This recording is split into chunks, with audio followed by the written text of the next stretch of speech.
Yo, what's up mga ka-treasure? Pop Mart Photo Frame Marvel Series tayo for today, and hopefully makakuha tayo ng hindi duplicate kasi kung nakikita nyo, like ayan, meron na tayong nakuha, and ang gusto nating makuha ngayon sana si Wanda para makuha natin yung full set. Let's go! So ayan, tinutungkab ko na siya para mabuksan. 600 pesos nga pala to, and itong part yung talagang hirap akong tungkabin Ang hirap niyang buksan. So ayan, medyo natanggal ko na siya. So yung side naman, para ating mabuksan na siya ng buo. Ayan, nasira ko pa yung box. Pero ayan guys, so hindi ko gustong ma-offend yung iba kung ganito ako mag-unbox. So pandi-display ko lang naman kasi to. So kahit masira ko yung box niya is not relevant. So ayan, kita nyo naman kung paano ko siya buksan, diba? And at the same time, nahihirapan talaga ako magbukas ng mga ganito. Pero ayan, ito na yung nakuha natin.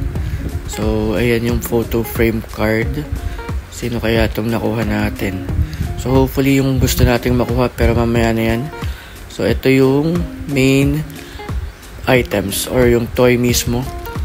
So ayan, naka-plastic sealed. And kailangan natin siyang gupitin para makuha natin yung nasa loob.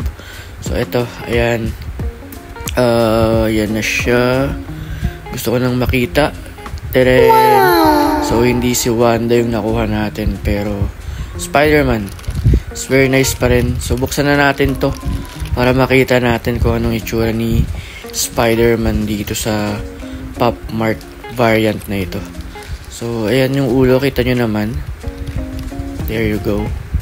So, ayan ang kanyang Pop Mart item. So, ang ganda ng pagkakagawa, oh. Shiny, and the detail ng spider web sa mukha.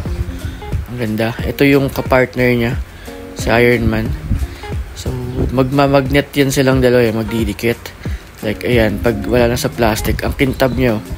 Ang ganda ng mga design talaga na itong Pop Mart variant na to. So, pag didikitin natin siya, ay yung magnet sa side, oh. So you need to have them fixed or touch together. So ayan, kabit muna natin yung stand sa likod. So nakakatayo yan ng ganyan. Pwedeng pag mix and match nyo yung mga yan like yung kay Captain America or kay Vision, pwede mong pagpalit-palitin. Pero ayan sila talaga yung mag-partner. So kabit natin tong nasa likod. Yan. So ayan, magkahiwalay sila. So, pag didikitin nyo lang, easy fix yan sila, magdidikit like this. Yan.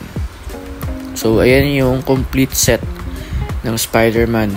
Hopefully, next time, Iron Man or Wanda makuha natin. Basta wag lang dupes. Okay na. See ya.